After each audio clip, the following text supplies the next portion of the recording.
right, so here back at the It's Time podcast. 'Cause it's time. Yes, sir. With, Sam Nunez. And DJ Young Sam, a.k.a. Goddamn Sam.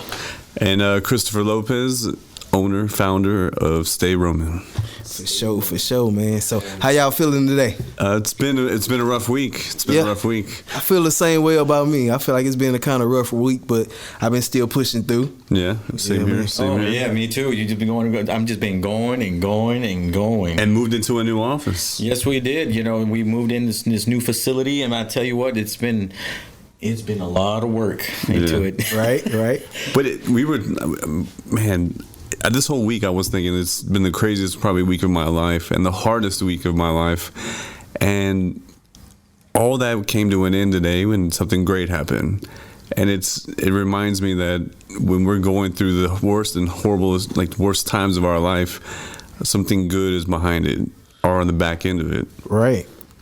And what is the worst thing that you've ever been through as an entrepreneur or even as a person where something good came out the other end of it? Like, what was that time where you're just like, I'm not going to make it.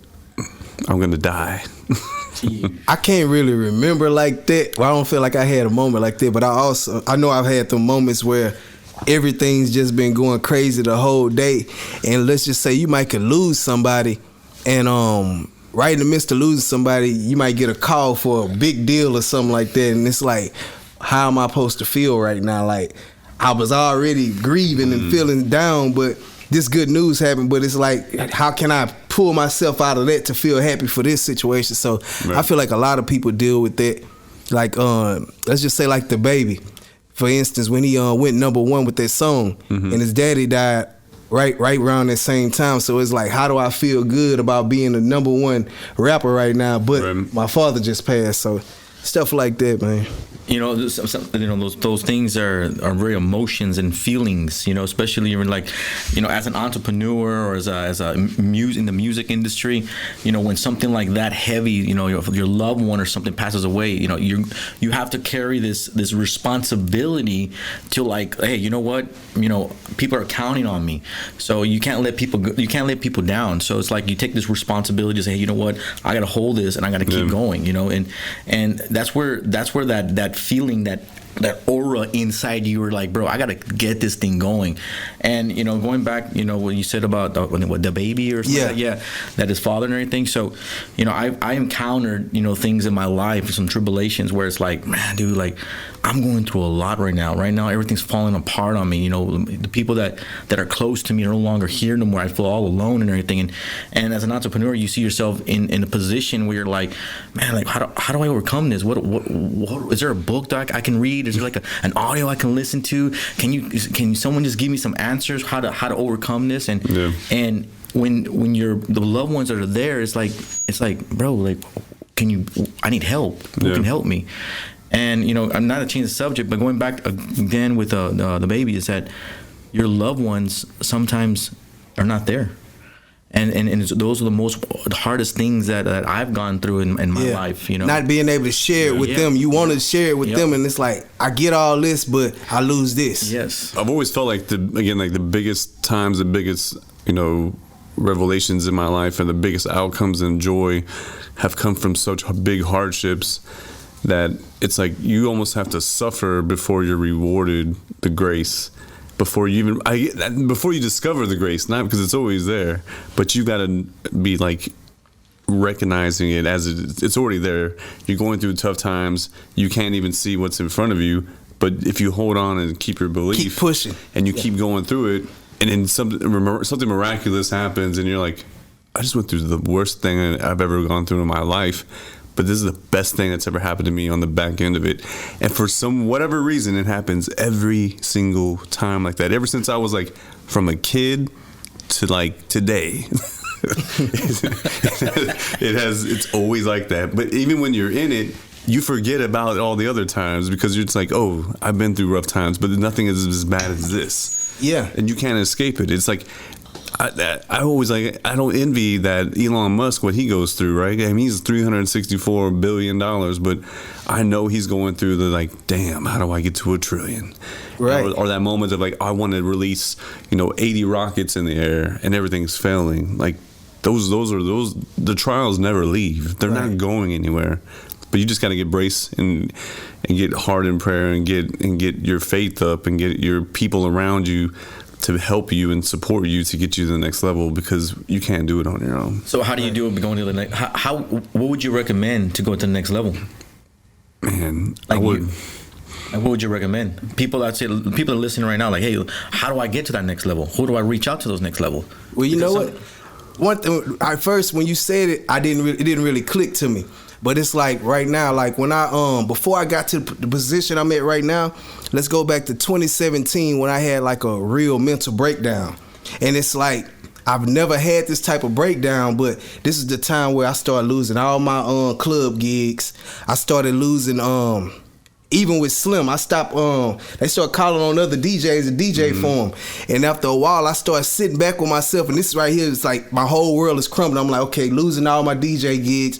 I don't have a gig. My apartment is right now about to be. I got to get out of my apartment. I got to go ahead, close my lease out, and get out of this apartment and go move in Dallas and move with my old man. So it was like around those times, it was like, man, why is everything crumbling? Nobody's fooling with me.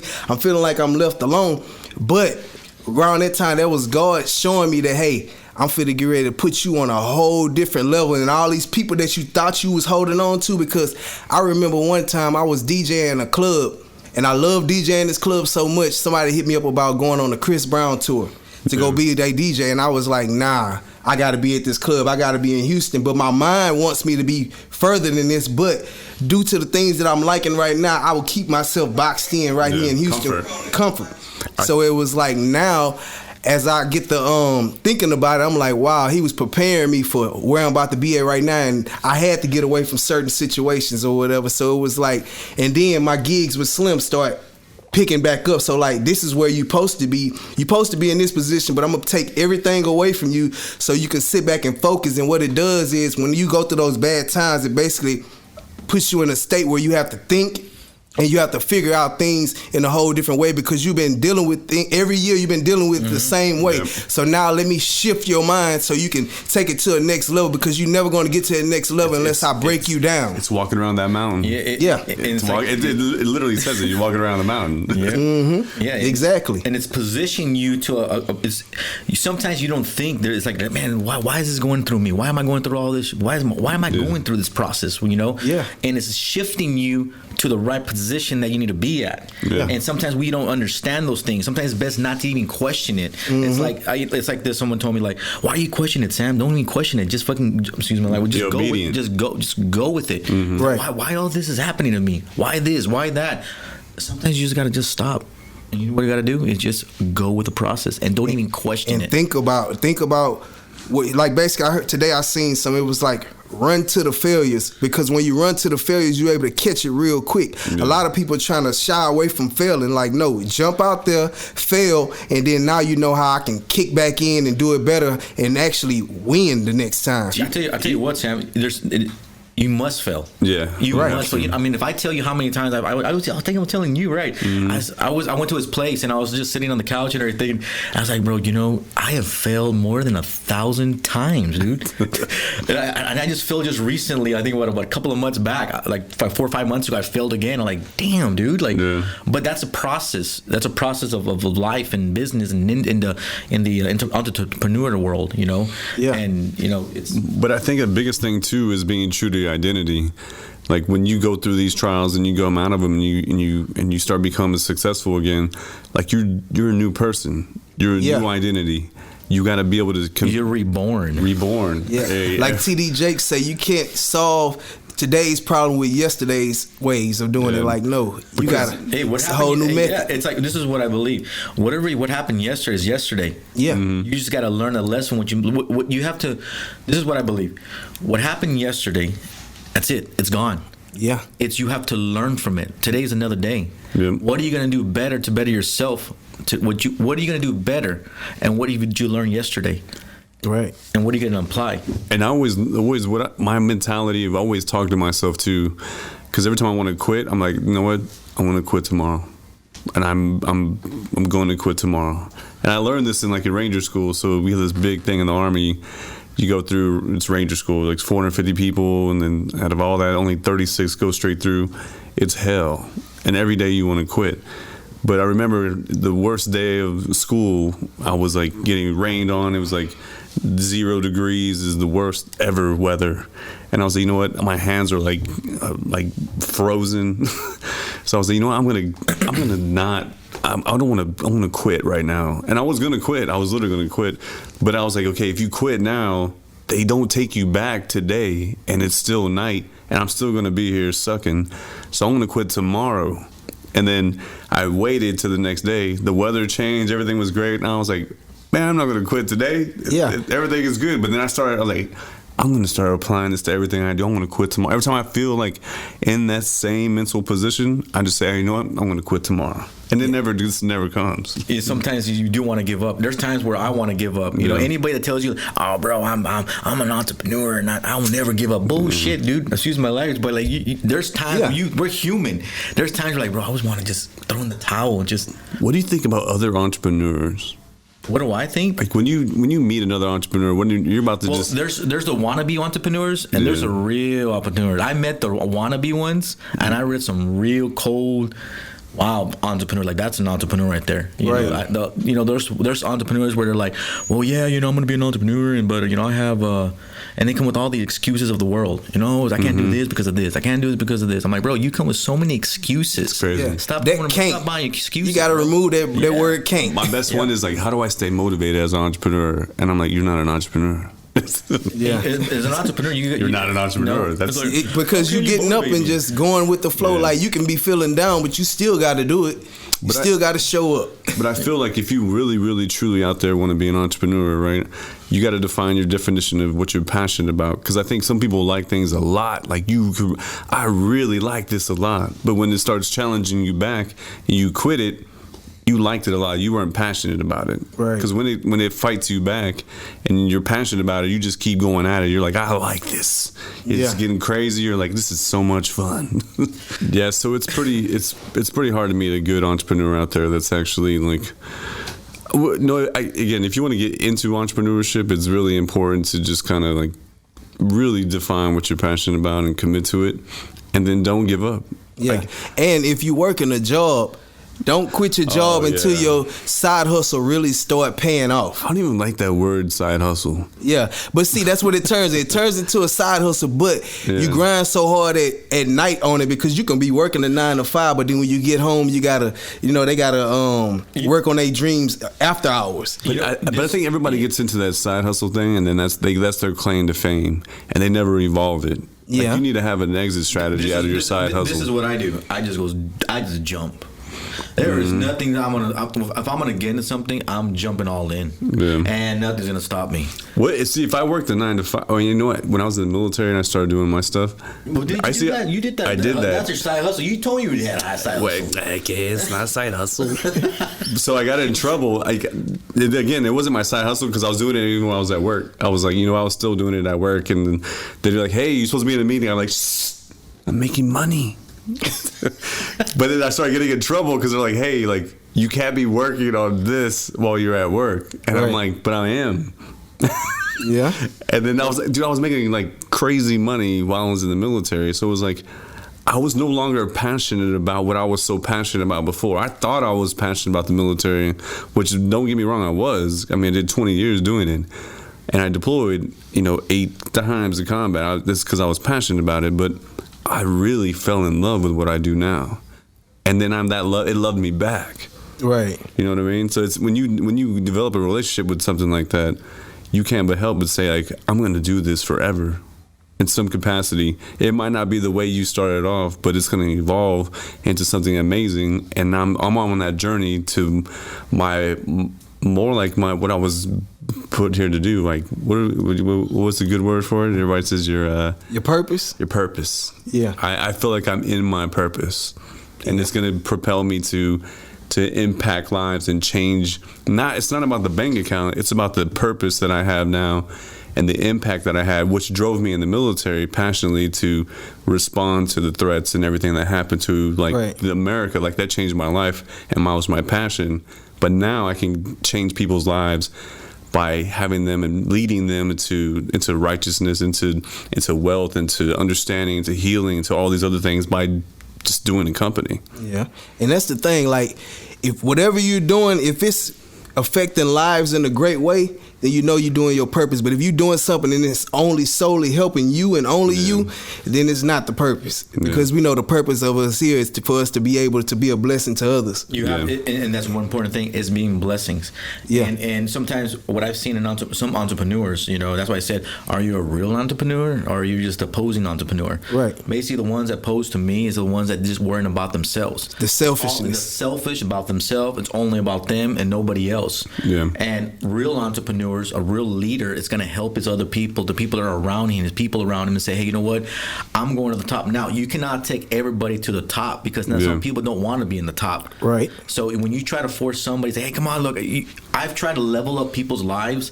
We're like, hey, bro, I want you to be where I'm at. Hey, we're going to go do this. Oh, and, man, wow. Yes. Yeah, I've done the same thing. You try and lift them up. And they're just like, I'm not ready. Yeah, because everybody can't be the boss, and everybody can't be on the boss level. No, this is what it is that they want to. They're like, oh, bro, I want to be where you're at. I mean, I want to go where what you have. I want to do, okay, this is how I'm doing it. Let's go. Exactly. And they're like, oh, well, I can't do it because of this. I'm like, well, you don't want it. So sometimes as an entrepreneur and as leaders, we want to bring people to our position or even higher where we're at. But sometimes people just don't want it. And then, too, they wouldn't understand it because in order for them to get to you and want to be up under you, that you already done a lot of the work, and they haven't had a chance to witness it. So it's like, they didn't rub shoulders with you, and it's like, man, you got a lot of work to do. Like, I have guys that's under me that want to be videographers, that want to put out content, and I'm like, do you know how many videos I shot?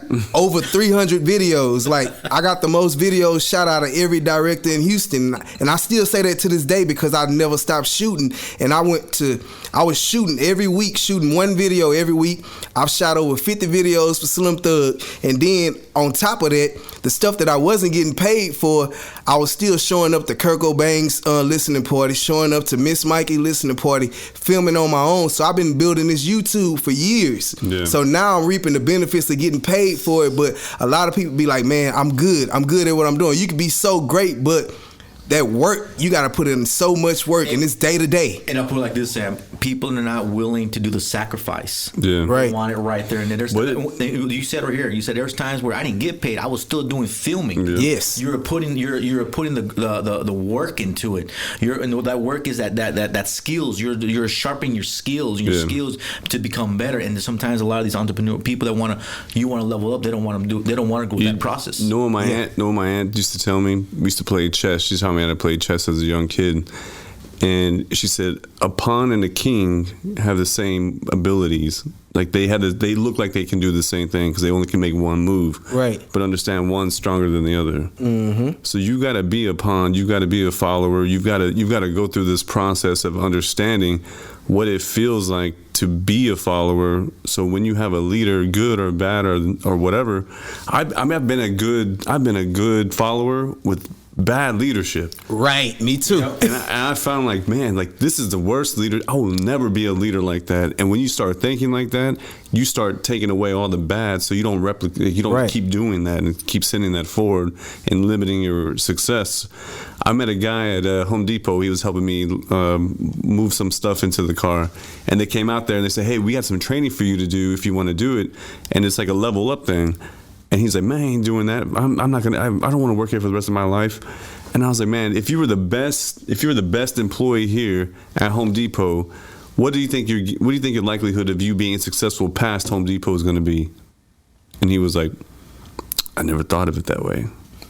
And I was like, you need to change the way you think and be a good follower and go become the best employee of the month every month, right? And take it to the next level. That way you have options versus just your assumption of your abilities. Like you got to go and do the work. And the thing about even with 9-to-5 jobs, I feel like you learn a lot of things doing it. Like as far as like structure and how to let's just say if you pay attention to how they do their payroll, everything. It's so much you can learn from being in these companies. Yeah, for free. And a lot of people don't look at it like that. Like I had my one job where I worked at Kroger's 1 week, and then I did Popeyes for like 3 months. When I was there, I did not know how to make chicken. I didn't know how to make it, but by me being there, I'm one person picked it up. When I went home, I started, now I'm making my chicken like Popeyes. Yeah. So it's like, oh, you bringing the chicken next time. Exactly. So it's like, bring some chicken and some biscuits. Right. So it's like you pick up different kind of skills being in these jobs, and a lot of people don't look at this. So it's like my girl, she's a nurse. So I tell her that, I say, pay attention to what they doing there, because who knows, you can start your own private nursing just based off of checking out their structure or whatever. So understanding charting, understanding the process of, exactly, like I think what a lot of people should do while you're working your 9 to 5, like, how are they getting paid? Yeah. How much is the company that I'm working for, how much are they making? Because if you could figure that out, and you can figure out how everything goes into that process, then when you go to start your own stuff or your ambitions or whatever, you know, like, hey, I know a company of X that operates with this technology and all these other things are making $300,000, $1 million a month. I can go and replicate that into my business and make it just as much. They can't help but give you the formula, because you got to know it in order to work for them. But you got to get out of your pride, though. You can't go to work with pride, right? And then say, oh, well, I don't want to be here. I don't want to do this. Like, blah, blah, blah. I'm just here for whatever, and sleeping on the job, and expect for any kind of fruit to come from that, because it's not going to come, because you're not learning anything. Man, you know what I can't stand? When you go to McDonald's or somewhere and you get a hamburger and the bread is way over here and all that. So it's like, a lot of people don't even show up to their regular 9 to 5 jobs to be excellent. Like, if I was working at McDonald's, I'm gonna make sure I make you the livest burger. Like, the burger's gonna be nice, gonna look like the picture. That's gonna be me. But a lot of people don't approach jobs like that, and I think that shows a lot about people's mind frame. If you can approach a job to say, I'm fit to be the best at this, watch how many more people could rise up. Like, you can be working at McDonald's one day. I could just say, for instance, my father was working at Popeyes a long time ago. And then it went from him working at Popeyes to where they liked the way he was running the stores after he moved up to management. Now they moved him to Florida, and he opening up stores for them way in Florida. And then it took him to Dallas. Now he opening up Golden Chicks in Dallas, and now he back in Houston, and he's doing the same thing. So it's like, actually doing good on a 9 to 5 job, you never know where it'll take you at. It'll take you so many places, because good workers is hard to find. And I noticed that just being an entrepreneur, just trying to put people on, and then you thinking they gonna have the drive that you have, and then at the same time they not giving you that same effort that you would give. So it's like, but you get exposed to that leadership and that authority, right? And it's good to have leadership and authority over you, right? No matter what you do and how you walk or whatever's happening, you have some type of form of leadership and authority, right? It's either from God's authority and leadership over you, or it's the people you work for, or even if you're an entrepreneur, it's your clients. Your clients have leadership and authority over you, and you owe them a service. You owe them a quality product and service to them, and you have to answer to them. So I think getting away from this kind of mentality of, oh, I don't want to answer to nobody, I don't do this or that, and like getting rid of that pride and make way for the opportunities. I think it's about serving. You know, as a leadership, you have to serve your people. You have to do that first. That's first in life. Being a server. And this is one thing I realized. You know, people ask me like, "Oh, Sam, are you gonna fire that person? Are you gonna hire that person?" I said, "Bro, it's not about me hiring him. It's about him. It's about him hiring me to mentor him in this industry. You know, and that's I told him that's a leader. A leader's the one that is, hey, you know what?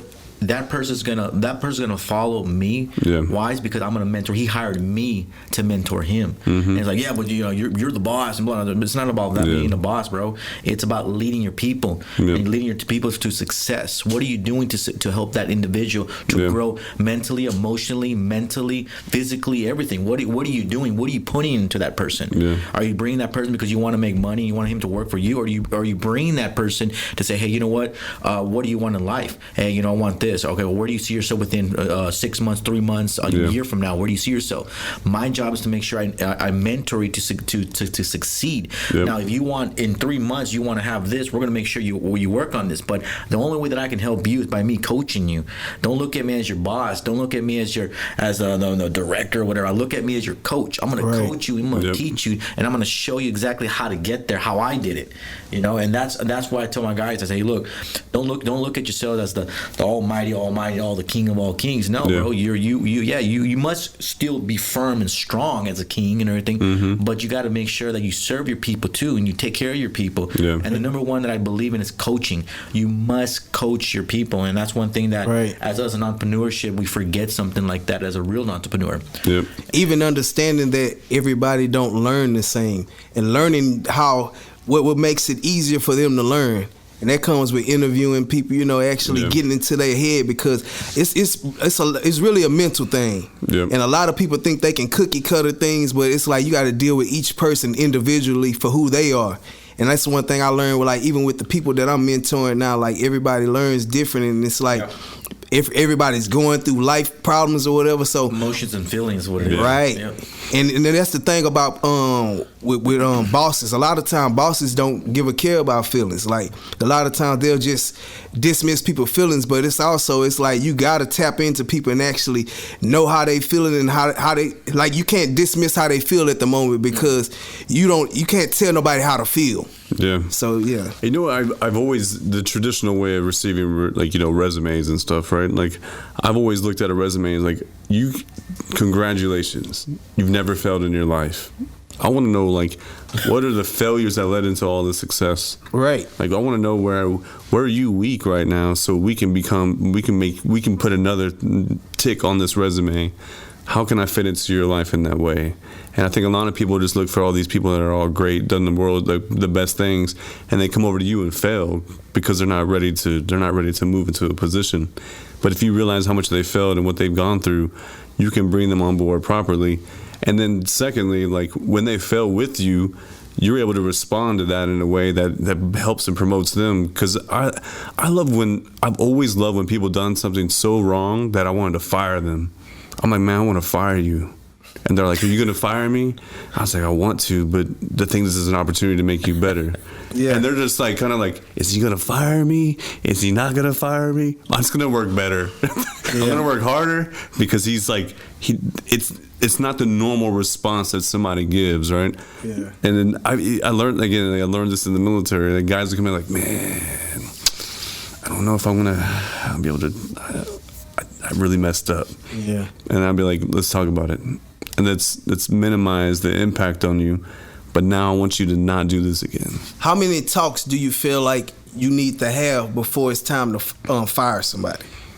I think that if they're not willing to grow, then it's the end of the show, right? It's like, hey, you don't want to be here, therefore you shall not be here. You shall not be here. You can't force somebody to. Again, it has to be an exchange. It's not like I give you another opportunity, and you just burn out. Like, I'm going to coach and mentor you, and to the point where we're having the next conversation is like, hey, you're no longer. I've already deleted all your accounts, and you're fired. Yeah. You know what I mean? Yeah, I hear you. Yeah, I feel like I do that now. I feel like I give people a little bit more grace nowadays. Like, I had those conversations like, hey, talk to me, let me know what's going on with you. I'm human like you human, so I understand you go through things. But it's like, it comes to a point of time too where people will leave you hanging a couple times, and they'll keep using the same excuse, and then it's almost like, you know what, I can't deal with you no more. And that's one thing I learned. But I'm gonna help you out here, right? This is because you've got to know these people well enough before you. That's a knowing conversation, right? So when you're deep into leadership and deep into somebody's onboarding them, you should never have to ask what is going on, because like, these are conversations, deeper conversations that we should be having with our people. Right. That way, when you know there's something's going on, you can see the look on their face, like, oh, we've been here before. Like, I know you have expecting a baby, or I know you're married. You know that look on their face if you get to know people, right? Because you've had that look on your face. You really gotta open the room for that. Like, it's like. Yeah. I feel like this is another thing as an entrepreneurship. You should take your team out to go do things like outside of work, outside of that conversation. Yeah. Because you can go do other things and still have the same conversations you had in the same building you were in. Yeah. Like, go out and have deeper conversations. Like, where do you get your nails done? Oh, I don't get my feet done. What are you talking about? Like, the randomest things ever. Right. And like what I was saying, like, as far as like when you tell people, like, we get people outside of work, and let's just say we can be playing golf or something like that. now you open them up to where now the conversations is going to get deeper, and then you're going to see, okay, that's why they be not showing up to work sometime. And then it's like, now as you have those conversations, now like you say, we've been here before, so what are we going to do to make this happen? What can I do to help you get past this situation? A lot of times too, a lot of people's frustrations is financial. It is. A lot of the time, that's like 90%. 90%. I was just like, yes, it's finances. So it's like, if I can help you out with your finances, like don't shut me out, don't close me out. Tell me what your situation is, and that's like how I try to deal with all my people that's around me. Like I tell them, like, hey, you going through a dark time, like let me know. Like you going through something, let me know that you're going through something. And don't just not show up, don't not answer the phone for me, like, because I'm checking on you, because I really want to make sure your mental is right. Because I know one thing about me too, I can't really function if my mind is all over the place. So it's like, I want to give people the chance and the opportunity to speak up and say what they going through, because maybe I can help you out through that situation. But if you keep it to yourself and you just close people out, you end up just really putting yourself in a real live hole. You get deeper in the darkness. Very deep, very deep. Yeah. And I've had the situation with people that I've worked with. They're like, oh, sir, I'm not making money. Oh, sir, I don't know how I'm gonna make it. Hey, sir, I'm like, well, let me tell you something. The only way you're gonna be able to fix this is by you waking up. You start taking action, because if you're not going to take action, you're going to be in the same spot, or you're going to get kicked out. So what do you want to do? I tell them, what do you want to do? What is your plan? And they're like, well, I don't have a plan. Well, there you go. Let's start with a plan. What's your plan? Yes. I've seen people work for me make like incredible money, and then turn around and be broke like all the time. And I'm like, man, I'm going broke helping you out to elevate you, taking away from my 90% so I could take 15% to give you the ability to grow, so we can grow collectively. Well, sometimes you just got to cut them off, because those people, they're just going to keep on being broke. They don't know how to, they don't know about finances. They get the money, management. It is. Money management. And that's the thing too, like writing down your finances, knowing, hey, this is how many bills coming out, this bill, and then actually knowing how to cut certain expenses that you don't need, because that's a lot of things that I feel a lot of people don't do with their money management. They just live, get the money, spend it on this, but they're not really budgeting. And if you really start budgeting, like that's something I learned from my father. Like he budget, like as far as he like when he know every time when it's time for rent, he's taking this amount of money out for rent out of each check, so he knows at the end of the month he don't have to worry about gathering up money. Like he know that I'm gonna take $500 out every check or whatever, and it's gonna amount to what the rent is gonna be at the end of the month. So it's like a lot of people don't do that, but that's a great thing to do, is start writing things down, planning. And even if you're not good at it, identify it, and then find somebody else that's good at it to do it for you. And that way you can live within the means in which somebody like puts you in limitations. And it's okay not to be good at money. It's perfectly fine. It's perfectly fine. But don't continue being like, oh, I know I'm not good with money, let me just go blow it. Like you've got to have somebody there to like say, hey, here's your allowance. Exactly. But I also feel too, you should know a lot about what's going on with your money too. Even if you don't want to be the person to do it, know how to do it. Right. Because that's the thing. A lot of people could just say, you know what, I ain't got time to learn this type of stuff. Let me get somebody else do it. But then that's how people get over on you. That's why, let's just say Steve Harvey, how he said he was paying his taxes, but he was giving it to somebody and they was handling it for him the whole time. They ain't been paying the taxes. He's making millions of dollars. He don't know the money's not coming out, or is it coming in? So it's like, it's hard to keep up with that if you don't really keep your eyes on it. So it's like with entrepreneurship, you got to keep your eyes on the money. You got to be able to check in every now and then to see, okay, everything's looking good, because once you get put in other people's hands, hey, you might be coming up short. So, number one, keep your finances very on check. That's the only way they're going to be able to make it in entrepreneurship. Sometimes I've seen a lot of entrepreneurs that just spend all their money, and they're like, bro, I'm broke. What the hell? I'm like, bro, you make so much money, you're broke? I'm broke. Whoa. So I believe finances, and that just not just anybody that's in the entrepreneurship world must know their finances. It's your gas for your company. And then I think when we realize that sometimes that you can, even if you have somebody doing your books and doing your finances for you, like you that's your blood and life for your company, for growth. Like, you got to plan and budget for growth. You got to plan and budget for rainy days. You got to plan and budget for things. And when you start peeling back all that stuff, you start realizing, like, man, like, I don't need this extra thing, or maybe I need to scale down a little bit in order to grow.